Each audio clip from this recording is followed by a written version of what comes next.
Hi, good afternoon everybody. Welcome to our second webinar for optical support staff in this series. You see from the title, today we're going to look at an introduction to low vision aids and discussing what they are and how they can help people. My name is Blackman. I'm Director of Training at Optical Training, and I'm delivering this session in partnership between Optical Training and Sight Care. I still work in practice part-time as a dispensing optician and a contact lens optician, although probably like most of you, furloughed for the next few weeks. As well as being a contact optician, I've done an MSc in optometry, and I currently run a few clinics in practice around dry eye, myopia controlled contact lenses. But more important for today, I've worked with low vision. My email address is on the screen at the moment. It will come up again at the end if you want to ask any questions. But also feel free to ask any questions during the next hour. There's a button at the bottom of your screen where you can, it says Q&A, where you can type in any questions.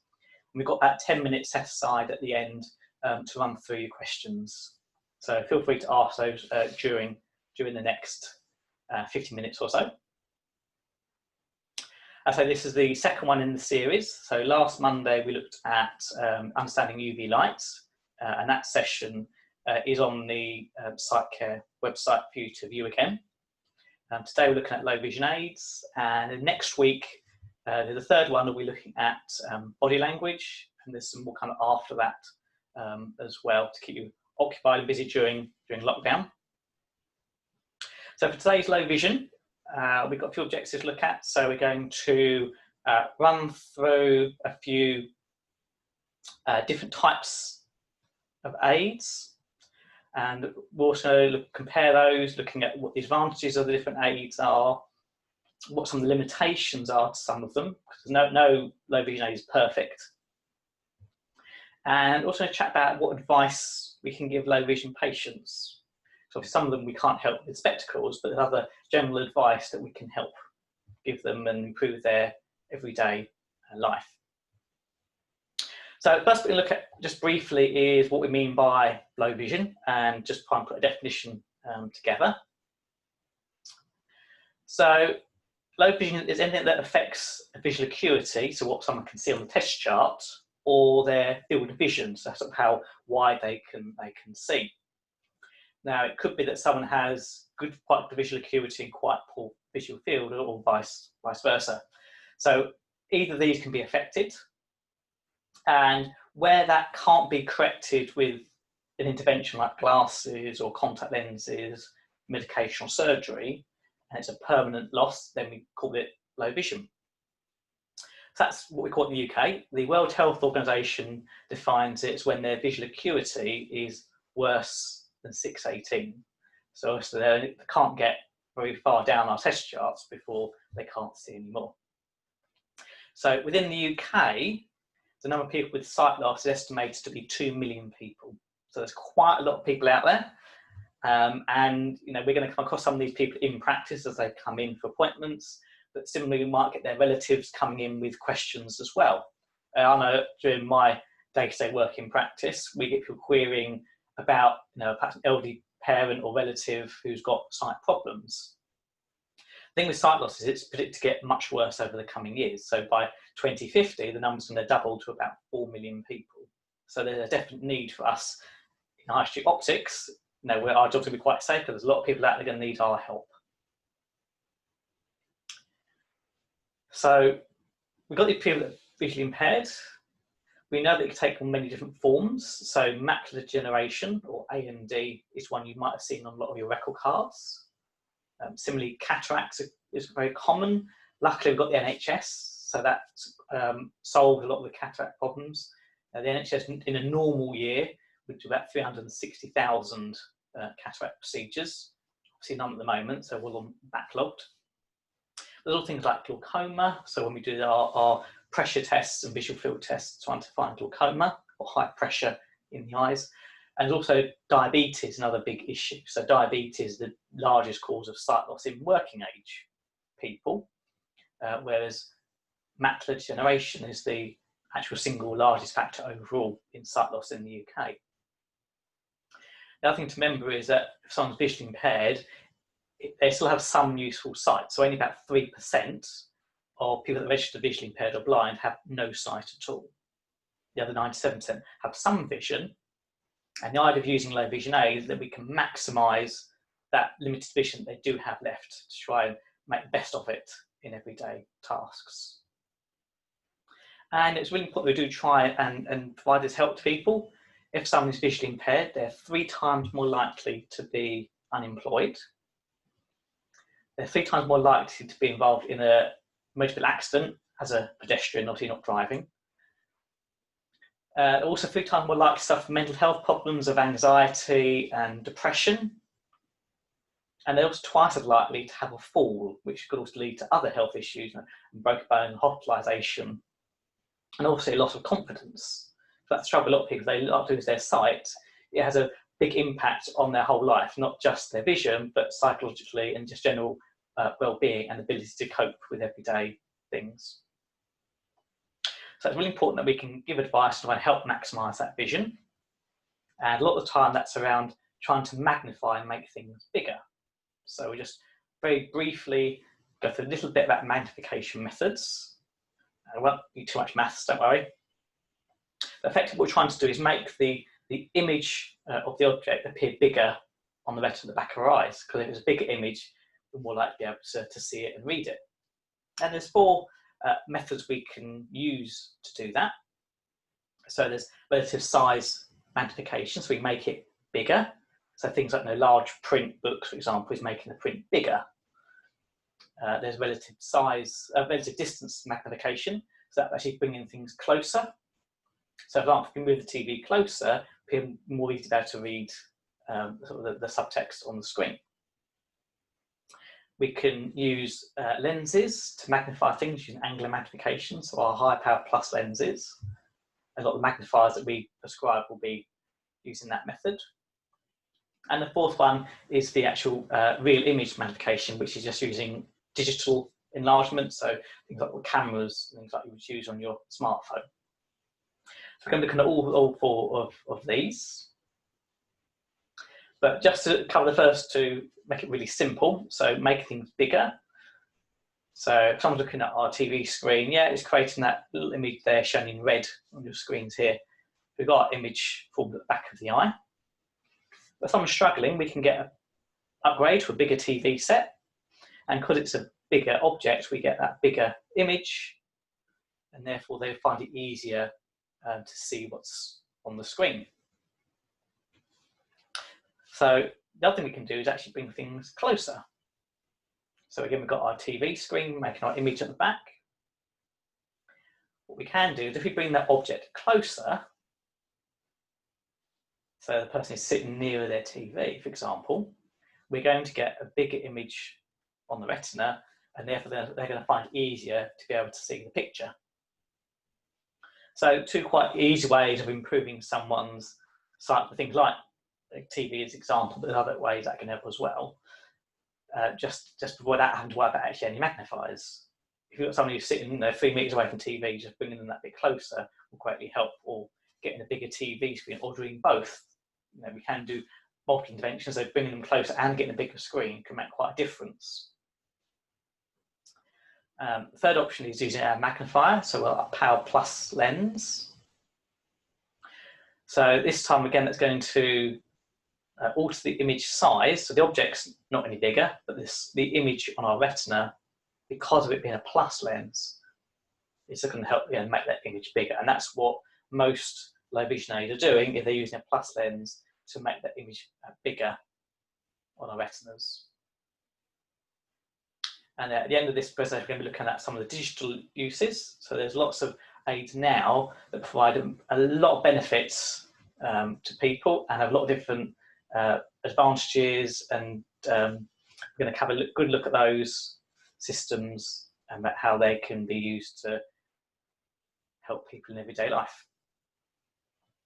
So it's like saying we need magnification, but we need to know how much. And there's a very simple method of doing this. So we've got an example here. So we've got our reading test card. I'm sure you've seen all these at work. And we start with what someone can see. So in our example here, the person's seeing the N24, so the big print at the bottom of the page. We then need to know what they want to be able to see. So here I've just chosen N8 near the top. So N8 is usually sort of newspaper print size.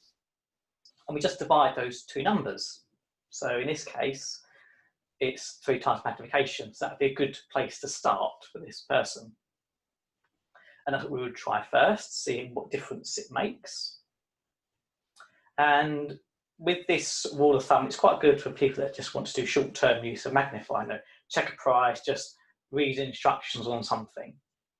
But if you've got somebody that wants to use a magnifier for a long period of time, so perhaps they want to read a book or flip through a magazine, then that can be quite tiring on the eyes. So often what we'll do is actually increase that magnification a bit further. Often we use a 2-to-1. So if someone's going to be using this magnification to read the whole newspaper in one sitting, then we're probably looking at around about doubling it to about 6 times magnification. But we'd still start with 3 times, because as we'll come on to in a moment, if you increase the power and magnification, that can have some restrictions. So we don't want to make it too difficult for people. The higher magnification, the more difficult it is to use. So start lower first, and then increase it later on once they're more used to using the aid. So let's have a look at some of the low vision aids. Now you probably have some of these at work. I know in the 16 years that I've been in optics and done a bit of locum work as well, that most practices have at least a couple of magnifiers available for people. Now, a low vision aid is technically anything that can help a visually impaired person improve their vision. So we're going to look at some optical low vision aids, but there are non-optical ones as well, which we'll cover at the end. So I've got a nice little selection here on the screen. Let's have a little think about what you have back at work for sale on your shelves. I'm sure most of us have hand magnifiers available at work. So hand magnifiers are great because they're really simple and easy to use. Don't require much training with them, so people can get one and start to use it quite quickly and see the benefit. They tend to be one of the cheaper aids, so if someone's first magnifier, it's a good way to start. Now, some of them can be illuminated. So the one on the screen here has that sort of blue switch that stands out against the white background, and that switch will allow them to light up an LED light that's by the magnifier, just at the end of the handle. And if they're using that magnifier in the evenings, when it's not so good lighting, they can flick that on. That provides a bit extra illumination. And light really does make a difference to people that are visually impaired. They do come in a range of sizes and shapes and powers. So the weak ones are around about 1.5 times, all the way up to sort of 12.5 times. That's quite strong. What we're doing to remember is that as you increase that power, so from increasing the image size by 1.5 times going up to 12.5 times, the bigger the power and magnification, the smaller the lens. So if you're someone that wants a big magnifier that's also strong, they can't have it that way. It's weighing up the two. You can either have it big or you can have it strong. You can't have both. So something a little bit of sort of trial and error, find that right compromise, having a lens that's big enough to look through, but also strong enough to be able to make the print large enough for them to be able to read it. Really, they're quite good for just short-term use. So again, so reading the back of a packet for instructions, reading the medication, checking a price. But you wouldn't want to be using one of these for a long period of time because it's quite a strain on the wrist, for example. Also, if someone's got any kind of hand tremor, then that shaking of the aid is going to make the image quite shaky and more difficult for them to read the print. Other type of magnifiers, we've got a similar pocket magnifier. So again, we've got these ones at work. They're usually designed to be folded away. So the one at the top here just slides inside itself, can be taken out again. And the one underneath just spins around inside the protective case, stop the lens getting scratched when it's in your pocket. So these are quite similar to a hand magnifier. It's just a simple plus lens to magnify things, but they are quite lightweight and they're small and discreet. So you can keep them in your pocket. At the supermarket, you can get it out, have a look at something, put it away without drawing attention to the fact you've got visual impairment. Some people quite like that because they are discreet. Again, they come in a range of powers. These ones you go up about 2 to about 20 times. That's quite strong, makes think 20 times bigger. But again, you've got to think that they're for short-term use, partly because of the size of the lens, because they tend to be smaller lenses, but also because, again, that strength issue, and also because we've got any tremors or anything, again, you're going to have that shakiness of the image. So really, that occasional use, good to have, but probably not the everyday aid. So we're saying increasing the power or magnification has issues. So the smaller the lens, the stronger it usually is. Field of view is restricted, so how much they can see through the lens. So we see here, as we magnify up, the print's getting bigger, but we're seeing less letters at a time. And if someone's trying to read, that means they're going to have to move the magnifier a lot more, and they risk then losing their place on a page. So that's why these magnifiers are better for just short-term use. The other thing to think about as well is actually that the stronger the lens, the shorter the working distance. Effectively, you have to hold that magnifier closer to the object to be able to magnify it. It doesn't work further away, you've got to bring it closer. And that can mean that people end up moving their position, coming more stooped over to get closer to the magnifier, because as you get closer, that's going to help with field of vision. So that can then lead to issues along with the neck and back strain. So we have to be careful about the positioning of objects, and we've got a couple of gadgets later on that can help with that. That's why it's important to not jump straight in at high magnification, start off weaker, just to get used to using it and then increase the magnification later on. Now, one that's quite popular with people is a stand magnifier. So it's still just a single lens, but the lens is held in a stand. It's held at a fixed position over the object.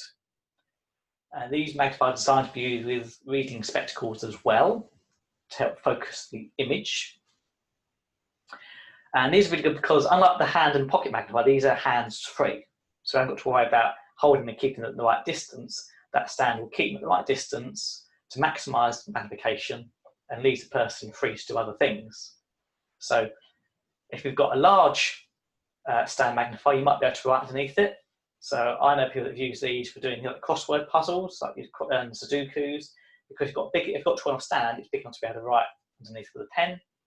Similarly, if you want to sign a letter or sign a cheque, it just helps you get in the right place. Just as with other magnifiers, sometimes you can get these with LEDs built in to give some illumination for use in the evenings. And again, the range of magnifications, remember again that the larger the power, the smaller the lens. So the one at the top here, we're probably going to be about 2 or 3 times magnification. But this smaller one underneath, much smaller lens, but this is probably around about more, sort of about 15 times, so much stronger. They do, however, require a fairly flat and stable surface. So they're not good for everything. They're good for reading, but not for looking at some objects. Other ones you might come across are the bar and dome, or sometimes called the bright field magnifier. Called the bright field because it collects light from this edge going around it, and that just makes the image brighter. So these are quite simple again, easy to use. Sometimes these are used with children that are visually impaired because they're quite robust. They can drop these on the floor, they're not going to get damaged easily. They're very portable. And you can see here at the bar magnifier, there's a red line added to the magnifier, and that's when you place it on the page, you can move the magnifier down as you're reading without losing your place. So again, they're quite good for children at the school use. However, they are only quite mild, so they're around about 1.8, sometimes 2 times magnification, but sometimes just that small amount can be enough, particularly with children. They are a bit limited with their field of vision. I mean, the bar magnifier is good because you can magnify a line of text with the dome or bright field, you're moving it across the page. You have to be quite careful of how you maneuver it so you don't lose your place. Also, do require a flat surface.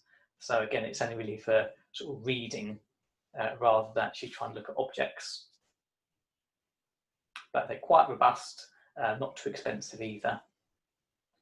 Now, here's one that I know have been quite popular in the past, and I've done quite a few of these. So chest magnifier, sometimes called the round the neck magnifier, because it has a cord that runs around the neck to hold it in place. And that cord then holds it over the chest. That means it's hands-free, which is great. And you can see here, this is quite a big lens, so that gives quite a good field of vision. So whether it's, in this case, someone's reading, and you can see how they're reading their book on a tray, which just brings the object up closer to the magnifier. But it also means that they can use it for little craft stuff. So I know people that have done these things like sewing or doing puzzles and doing like crossword as well. Because it's held down there, they can look down normally and just work away with their hands.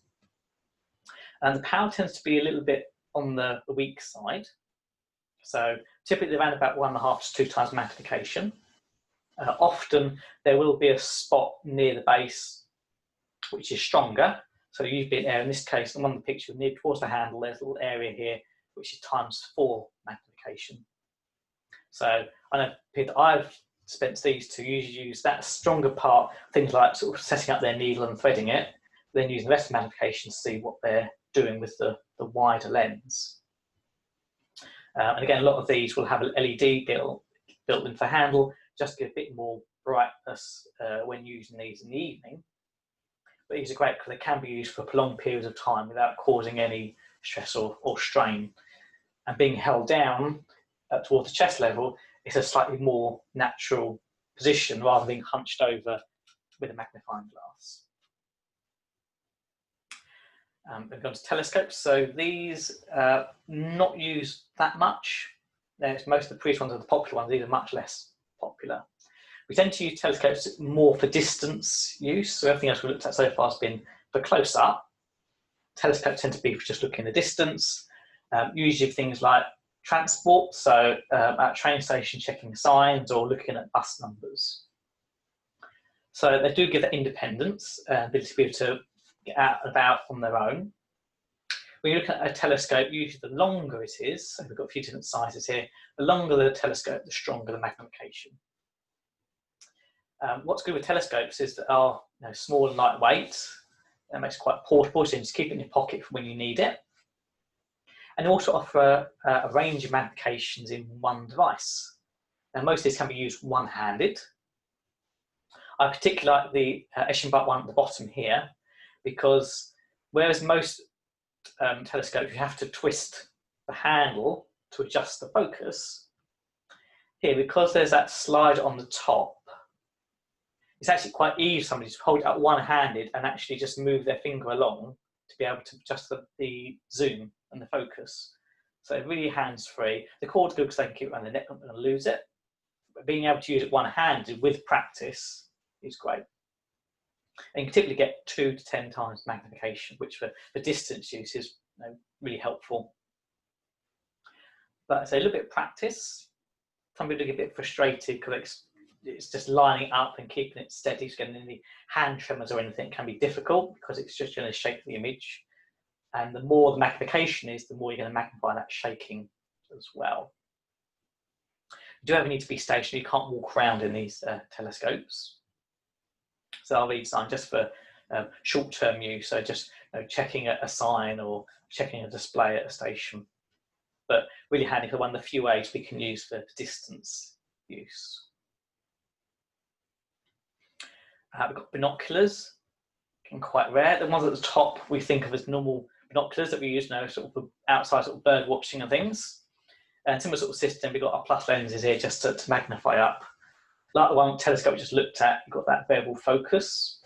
Usually they're used for distance, but they can be adjusted for close work. So it's usually one or the other, so depending on the binocular setup. So you don't get one that does distance and near, it's either set up for distance or for near. not both. The ones at the bottom are more the kind we do for low vision. So they're worn like spectacles, so that's great because it's hands-free. But I'm going to hold it up to our eyes all the time and get tired, so they're better for longer term use. Great because they're variable focus. There'll be dials that you can adjust to alter that focus. And again, like telescopes, you've got a range of magnifications, not quite as high as a single telescope, because with binoculars, these are set for both eyes, whereas the telescope's only set for one eye. So some people prefer these because you get that general sort of depth perception of things, so things seem a bit more real. But particularly with the ones at the bottom left here, they're not very nice to look at. They're quite obvious. They draw attention that someone's got a visual problem. So that's quite off-putting for a lot of people who just want to be normal and not draw attention to the fact that they can't see very well. Again, they have to be used for stationary use. If you try walking around, you're going to fall over and injure yourself. The ones at the bottom right here is the max range. There's a max TV, which was designed when you're sitting in the evenings looking at TV, and they're around about 2 times magnification. So again, it's the easy way in the evening, sit them on, you're at home, no one's going to see, and you can adjust the size independently just to make the TV that clear without having to get up close to it. As well as the max TV, there's also the max detail, which is for close-up work. And there's one called max event, and that's actually for spectators. So at the cinema theatre, if you're at a football match, for example, in terraces, it gives you that much further away magnification, but again around about 2 times. But being hands-free, people quite like them. Not so keen on the weight.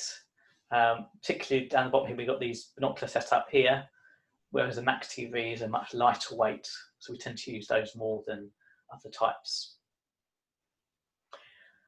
Now, we used to use spectacle mounted, pretty less common now, not really used by clinicians, not really liked by patients that much. It's a combination of binoculars and telescopes. You can set them up for one eye, so in the top here, we've got a single telescope that's been mounted onto a spectacle lens. So that allows us to incorporate someone's general prescription. Particularly, they've got a lot of astigmatism, it's quite good that we can actually incorporate some of their prescription. And that's a fixed lens, whereas the one at the bottom just clips on. So this is a better option people prefer, because it allows us just to test out magnification and what it's like to be looking through it. So at the top's monocular, so it's for one eye only, and sometimes the other lens would be sort of frosted over or covered just so they can't see that and just use the one eye. Whereas the one underneath at the bottom here, that's actually for both eyes, so that would usually be a bit weaker, but at least both eyes are working together. And they're great because they can incorporate their prescription. And because of telescope based, with that range of magnifications that can be adjusted as well. But the main benefit is the hands-free option. But yeah, really unattractive. Take a bit of skill to set them up properly. Patients tend not to like the weight of them on for any period of time. So we tend not to use these very often now. Whereas the electronic systems are getting much more popular. So we can see here that we've got our book laying on the stand. Now this tray that is on here can be moved around. So rather than trying to move the magnifier, just moving the object on the stand makes it easier. Actually, there's 3 dials on the front, so the controls are tried to be kept quite simple. And this middle dial is the magnification. So that gives a range of magnifications. We can go quite high with these systems. So they're all camera based. So there's just a camera there that's taking that image there and then magnifying up. And depending on the system, we can go as high as 100 times magnification. So with these CCTV systems, we go much higher than we can do with spectacle lenses and with magnifying lenses. So it's lots of magnifications in one product. And where people really like these is because it's on a screen, we can sit normally in a normal position and just look at it as it would do a normal screen. So it's taking any stress off the neck and posturally, so it's much more comfortable for long periods of use. And we've got lots of control over the image, such as how bright it is. And we've also got the advantage of being hands-free. I'm going to hold the book because it's laying there on the stand. We can just move the stand around. It's binoculars. We've got both eyes working together, so it's more comfortable. And some of the models are actually portable now as well. They can fold up. What people really like about these systems is the image alteration we can do. So whereas at the top here we've got normal black and white, so normal, just a normal image of what we're seeing. At the bottom here, we can see we've altered the colour. So we've got colour background, we can always colour the text, we can highlight the text. And you can do things such as underlining and also windowing. So windowing is where it's highlighting the words in boxes, and that's to help people to keep their place, particularly with higher levels of magnification. When it's quite low, it's fine. When you go high magnification, you're seeing less on the screen at once, and that can make it a bit more difficult, and some people might have a little bit of difficulty then. So there's always different issues, these things we can change, and people do like to be able to alter that colour, because some people prefer certain colours. So rather than black and white, some prefer black and yellow, and this is blue and yellow. So loads of advantages with these, and a lot more choice out there, and some of the companies I'll show you at the end do a range of these.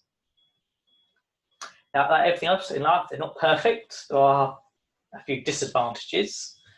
So they do require a bit of skill setting them up. They are better now, and a lot of that tends to come included in the price. Similarly, you get some training with it as well. They're not always portable, so this one training is a larger one. Some of the smaller ones are now portable, and cost can be difficult for some people. So you can get some for at the lower end for around about sort of £1,500–1,800, all the way up to about £4,000 for the top of the range deluxe model.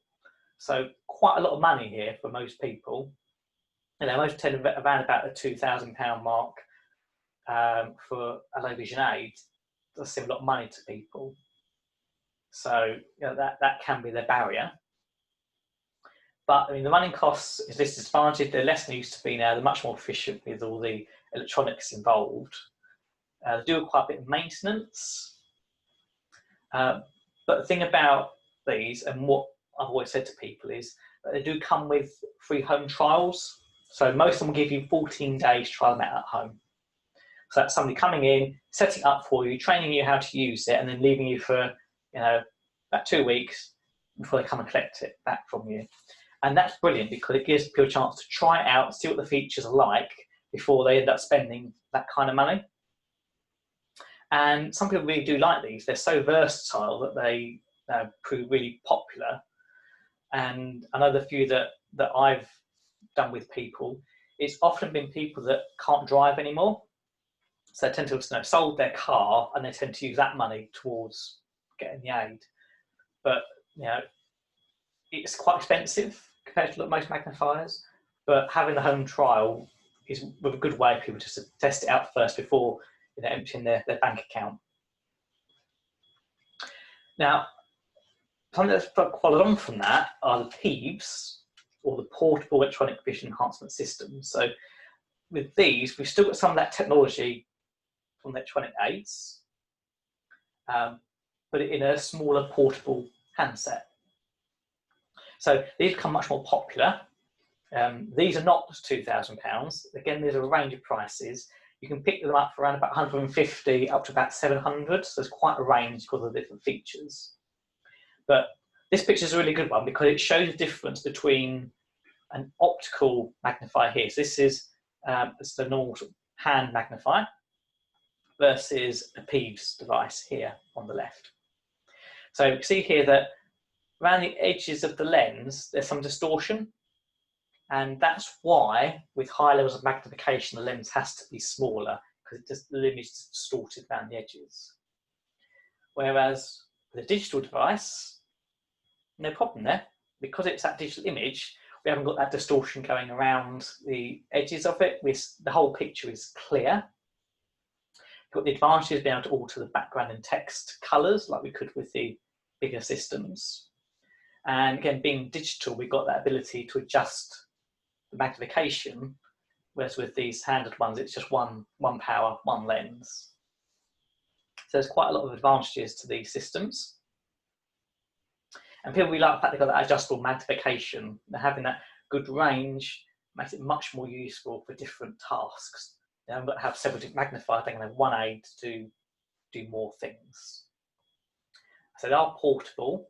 The weight does vary quite a bit depending on the model and the battery size.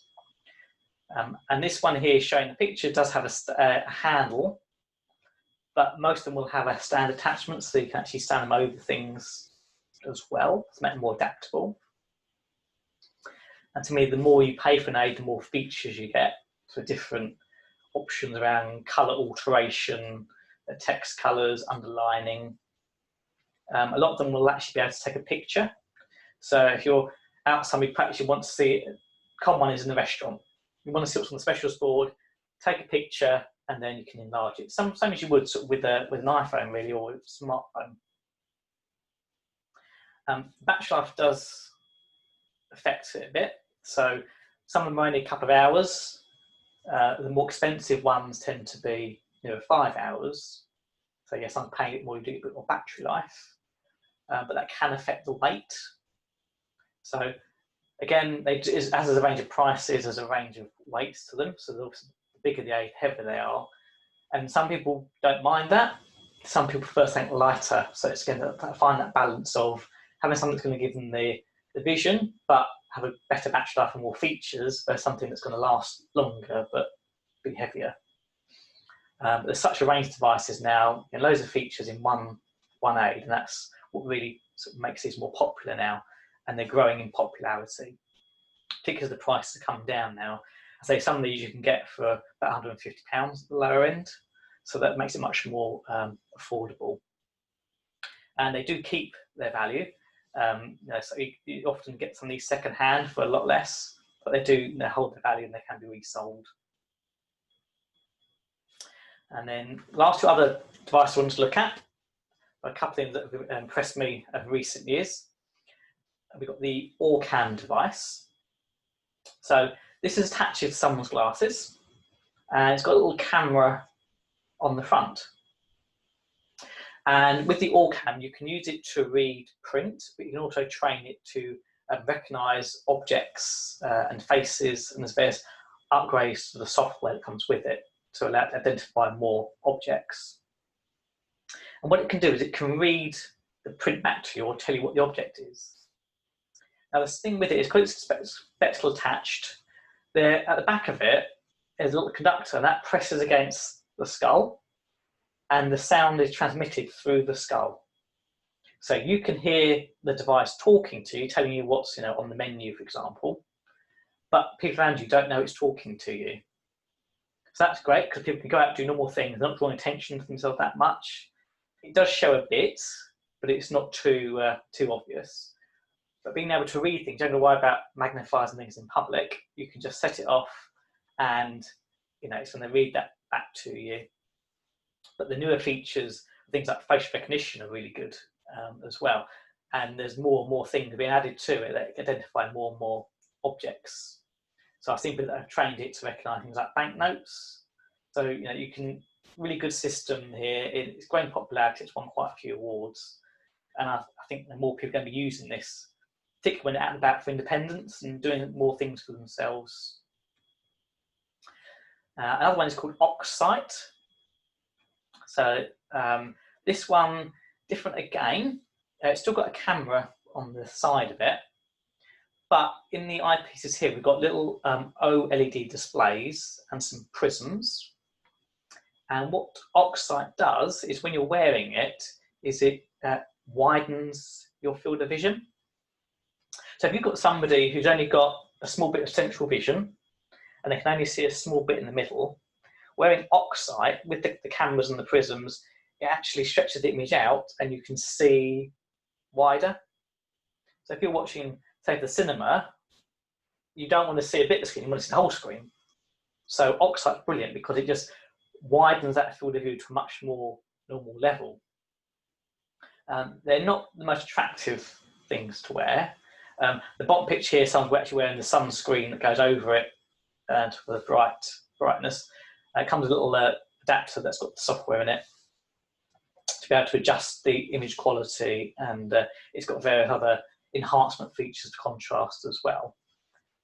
But again, wearing that, having that better field of vision can make people safer when they're outside the home, or actually say things like sports events, cinemas, those things that need good distance vision, just widens that field of vision. The other advantage of oxide is it can actually incorporate your normal spectacle prescription as well, just to give a better image quality. So got quite a range of magnifiers there, but it's not just a case of giving someone a visual aid. We need to give them a bit of help and advice on it as well. So regardless of the aid, we need to make good lighting. We're going to come on to that in a moment as well, but lighting is really important. Just making things brighter can really help someone see more. That's where things like the bottom here, these daylight lamps here that give light really close to the object can make quite a difference. Remember to tell people to hold magnifiers fairly close to the eye, because the closer that is, the wider the field of vision they're going to see through it. Also remember that the stronger the magnifier, the closer it has to be held to work to the object. So again, make sure we're not going too strong, make sure that they know how close that magnifier has to be to the object to work. Most of these aids will require someone to wear their reading glasses. So to make sure they're in good condition, not all scratched up and dirty, but also that they're fairly up to date. And we might not be able to make a massive difference with the prescription, but finally got up-to-date spectacles still, that's going to make that image as sharp as we can make it. And just be aware of posture, particularly because most people are going to be older patients. We don't want to have a problem with their sort of neck and back and posture. So things like the reading stand this lady's using here, it just brings that print up at a better angle that's more normal, but it also shortens that distance. So again, it's closer. So when we're using the low vision aid, we're going to got to stoop as far forward, so it makes it a bit more comfortable for prolonged use. And it's often better really to go for a little often approach. So rather than trying to read the whole newspaper in one sitting, because we use magnification, it's tiring on the eyes, it's usually better to do it in bits, so break it down into small chunks, do a bit, and come back to it later. Be much better when they're much less tiring. So also remember to go through them about their spectacles to wear, practice with them about the positioning of the magnifier to the object and to their eye. And if it's something like a telescope or electronic aid, about how to adjust the magnification of it. And again, about any lighting. So if it's got internal illumination, where the switch is, show the difference that it makes. Also talk to them about general lighting in the room that they're in as well. Make sure that rather than using a ceiling light, they're using a lamp or some what we call task lighting. So I'll tell you in a minute what that is. But they should also be able to understand how to clean and care for it as well. So most of the time it's going to be like electrical lens cleaner and cloth, just keep dust off of it, make sure it doesn't get too dirty and scratched. And in terms of maintenance, it's usually more the batteries. If they've got an LED lights, making sure that they know how to change those from the handle. Now most of these aids are using LEDs. We don't have to worry so much about changing the bulbs because LEDs just last for years. But changing the batteries can be quite important if you've got one with internal illumination. So as I said before, there are some non-optical aids. These things aren't making the image bigger, but they are helping someone who's visually impaired during their everyday life, doing everyday tasks. The most commonly cited one are these liquid level indicators. So this is in a mug. but I know people adapt them for use in the bathroom and sinks as well. There's 3 metal prongs here.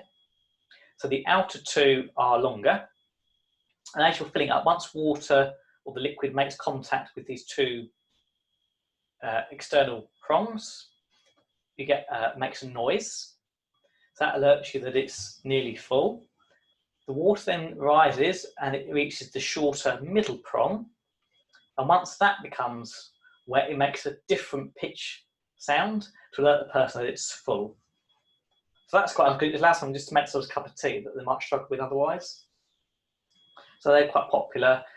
Another thing that's really cheap, I think, is called bump-ons. So these are little rubber tacks that you can stick on objects, usually around things like dials, so people can select different things on their radio or central heating, and that gives that tactile response of where a certain setting is.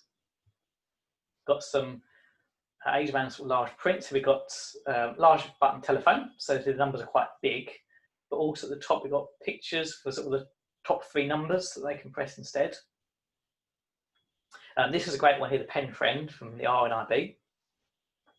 This comes with a big sheet of little stickers that go on, and what you do is you record messages, and then when the pen is put near the sticker, it plays back what the object is. So these are quite commonly used in kitchens, and it allows you to distinguish your tin of soup or tin of beans from your cat food. You know, having those on there, they stand out because of their brightness. And the other thing is that you can actually easily move them between objects as well.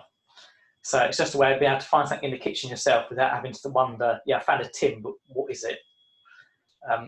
They're quite good around the kitchen. You get other talking devices. This is talking scales. You get talking microwaves, talking watches. So just say, you know, tell the time.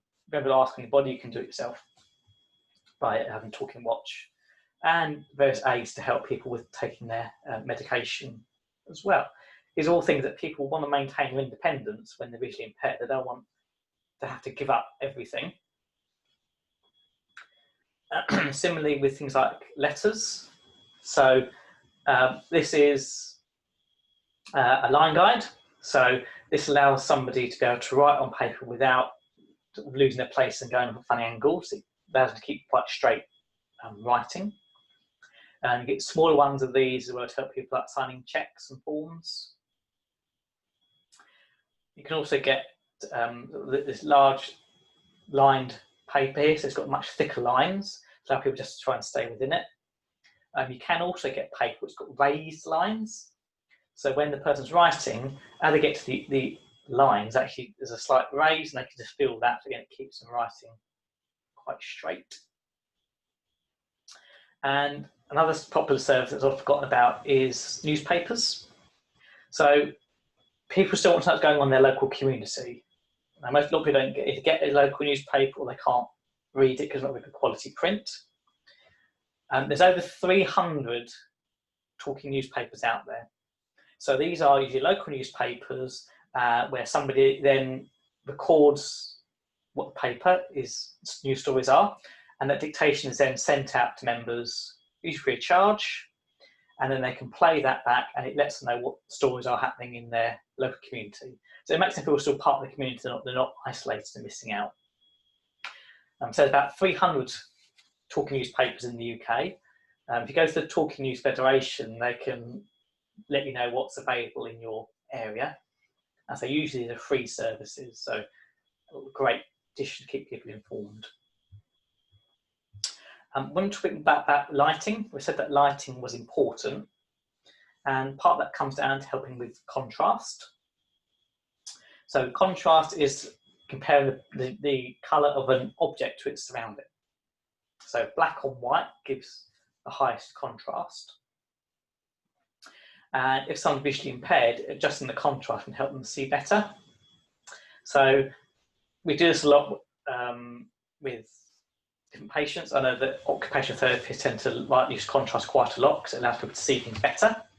So here's an example. At the top, we've got a white bowl and cutlery on a white table. But by taking the same object and just putting a dark matte underneath, all of a sudden the objects are much brighter, they can be seen much more easily. But it also works with food as well. So here we got the rice on the white plate blends in, but by putting it on a colour plate, we've got that much more contrast. It stands out more. Someone can see what they're eating better, because I don't really want to be using a low vision aid and trying to eat. But also around the home, contrast can help, so improving safety. So here we've got handrails here. One's white against the white wall, the other one's red against the wall. It stands out much more. Same with the steps. Just things to be seen better. And here's another example of a bright contrast kitchen here. Lots of, again, we've got white walls and light counters. Having the coloured objects, they just stand out more. People know where things are. So it's a very simple way of being able to make stuff stand out, easier to see without drawing attention to the fact that someone's got a sight problem, and just helps them with their independence. We've got technology. So if you've got a desktop computer, it comes with various features. So within Windows, if you go to the bottom, the start menu, type in ease of access, we give a load of options. So with Windows 10, you've got things like text readers, a desktop magnifier, being able to alter the display. So these are all things that are free included within software, allow people just to adjust their computer to better suit their vision. There are software packages you can buy additionally. So there's JAWS, which is a text-to-speak, be able to read screens back to you. And there's Zoom Text, which helps to magnify either bits of the screen or the whole screen or the mouse, to be able to find your way around better. There's Supernova from Dolphin, which is a bigger package that has lots of different features of other software in one package. And there's Synaptic, which is shown on this phone here. And that's a very simple operating system. Works better with mobile devices and phones, but allows people to access the features much more easily. And then there's lots of apps and the speakers as well. We've got, so Siri and Alexa can be really useful for people. And we've got some apps here. So there's loads of apps out there, but I just picked a few that I know people have used with good results. So we've got TalkBack and Text Grabber. That allows you to be able to read back what's on a page. Bigger, Brighter helps with seeing images on a mobile device. Be My Eyes and Tap See are really good. With those, you take an image, and then there's a big community of people linked to it, and then they tell you what the image is. And also can find, and say, just features with your normal sort of smart speaker, with Siri, Alexa, Google, that will help to do little things that you might actually need vision for. And so bigger, brighter, bold, another phrase that we use. So bigger we touched on, which is just making the object bigger by large print or sitting closer. There's loads of large print items with the R and IB. So we've got large print playing cards, large print phone, different keyboard with larger letters on to help people carry on working. Brightness, we said about lighting is really good. So we want the light close to the page. So ideally like these angle poised lamps or these smart daylight lamps, bring the light closer. And it's important as well not to have the light on the face. So that's going to be glare. Instead, what we want is it actually on facing the object instead. That's task lighting. So lighting the object, but not lighting your face directly. So over the shoulder or below eye level. And that really makes a difference. So we've got something called the inverse square law. If we halve the distance, we increase the lighting 4 times. So here, if I think 4 meters, uses 2 meters. So lux is just a unit of illumination. Don't worry about what lux is. Just know that by halving that distance, we've increased the illumination 4 times. If we do that again to make it really close for like task lighting, again, we've got an even bigger improvement. So the closer that light is, the more light's on the object, the brighter the object, the better the image is going to be. That's brighter. Bolder is making things stand out. So that's what we said about contrast. So a lot of people use like thick felt tip pens. So here, In this picture, we've got some blue ink on a purple background, quite poor contrast, whereas the black on yellow is better contrast. But you've also gone for bolder, so it's thicker lettering, but also bigger lettering as well. So much easier for someone with vision impaired to see the message. Lighting, brilliant. We can sometimes suffer with too much light. So of the glare, distracting glares like we get on our lenses and use ML coatings for. Discomfort glares when we've got sort of irritation, sort of eye fatigue, like using a bright computer screen. For people that have got vision impairment, particularly cataracts or macular problems, they can suffer from disability and blinding glare at the bottom here, which really affects their vision. So it makes the vision even worse. They have trouble then seeing objects and at risk of sort of falling and injuring themselves or walking into objects. So blinding and disability glare can be a real issue for low vision people. So it's important that within practice we've got solutions for that as well. So you might have these overspecs or clip-ons that are polarized because that will cut out the glare, or there might be a prescription polarized pair of glasses that's going to cut out the glare. But even little things like having a hat with a peak on will keep light directly at their face. We don't want light on their face, we want objects lit, not their face. Or some people just alter the time of day that they go out to try and avoid the brightest times or the low sun, which is going to be directly in their line of sight. So yeah, we want lighting for close work, but for distance, it might need a bit of protection from too much light. And then the last thing we're going to quickly look at briefly, because we could do a whole session on nutrition. You've probably got supplements that you sell at work for eyes, to healthy eyes. Most of these were based on the ARIDS 2 study. This was a follow-up. There wasn't ARIDS 1. This was a follow-up study. And they recommended that lutein and zeaxanthin are good chemicals that the body can't produce, but actually if we take them into our bodies, they get stored in our retinas and our maculars and makes the eyes healthier. Within that is also vitamin C and E, and then the minerals got copper and zinc. So you'll probably have a few of these lurking around at work. So they have been shown to help with people that have got retinal problems and macular problems. And remember, macular degeneration is the biggest single cause of sight loss in the UK. Now, what you can say to them instead is make sure they get a very healthy, colourful diet. So carrots are good for your eyes.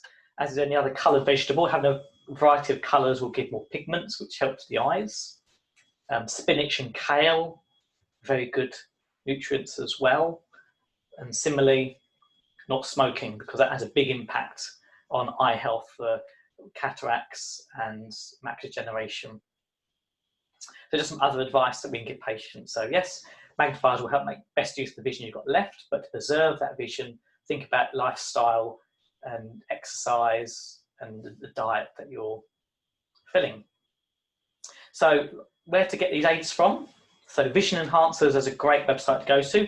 There's a wide variety of devices from a range of different suppliers on there. Alternatively, you can look at some other suppliers. So Associated Optical does the Eschenbach range, Optima is a good range. The Norval does a catalogue as well. Edward Marcus does a great range of hand and stand magnifiers. Optilec is more their digital devices, so there's quite a range of prices with them. And then for non-optical, the RNIB does a brilliant online shop, particularly around Christmas time as well. And there we go, we have come in on time for the hour. Thank you very much, that's gone quickly. That's my email address if you want to contact me. You can also contact Insight via Twitter or Instagram, reply to that as I do in the day. Also take a look at the Insight website, our courses and qualifications for support staff. So we do level 2 and level 3 qualifications with our Bespoke Training and CET program. And for Sitecare members, go to sitecare.co.uk/training. You'll find lots of information on there about courses as well. On there, there's these 10 online modules of the Insight Academy. Those are on about 50% discount compared to our Insight website. So have a look on the Sitecare website. Some of you are going to be on the Site Cares webinar tomorrow at 11 o'clock on infection control. I think we've got about 500 on that, so that's proving really popular. And then for support staff, next week is third in the series. Now that's on Tuesday, but it's still at the same time, 2 till 3. Next we're going to be looking at reading body language. Now we all emit a range of signals subconsciously through our bodies all the time. And next week's session is going to look at interpreting what those images mean and actually how we can tell what someone's really thinking by what their body's telling us. So that's the end of the session. We've got a question that's come in. Go on the questions and type them down at the bottom of the screen. Someone asking about the price. Are there grants available? In terms of grants, if someone is of working age, there is something called Access to Work. And Access to Work is a government scheme that helps to pay for adaptations and equipment in the workplace to keep people in employment. And that's not really well known about. It's not well accessed, but Access to Work, great for people of working age. For those people that are older and perhaps retired, there's not much funding out there really. If you can send them to your local sight loss charity. So where I'm in Kent Association for the Blind, but every county's got a sight loss charity. They can provide some help either through free loans of low vision aids, or a lot of them also have access to second-hand equipment. Perhaps someone's died, for example. They can access those aids at a great reduced price, particularly the electronic aids. You can get some quite good bargains by going through looking at the second-hand ones. And the other question was about the clear readers and the clear viewer. So have a look on the Optical website. They have a range of prices. The bigger CCTV screens can be sort of 1,500, 4,000. The smaller portable ones that are more popular now, start about 150, can go up to 700. But importantly, see if they do the free trials, because that's the best way really, is actually just seeing what's available. Test it before you buy. But have a look at the websites. So if you're a site member, look at the Vision Enhancers website. So thank you very much for those questions. So any other questions, get in contact. There'll be a handout that's going to be made available on the Site Care website with some slide information on. So thank you very much for your time today. Thanks for watching all the way through. And hopefully I shall see a lot of you next week on Tuesday for our session on body language. Lovely. Thank you.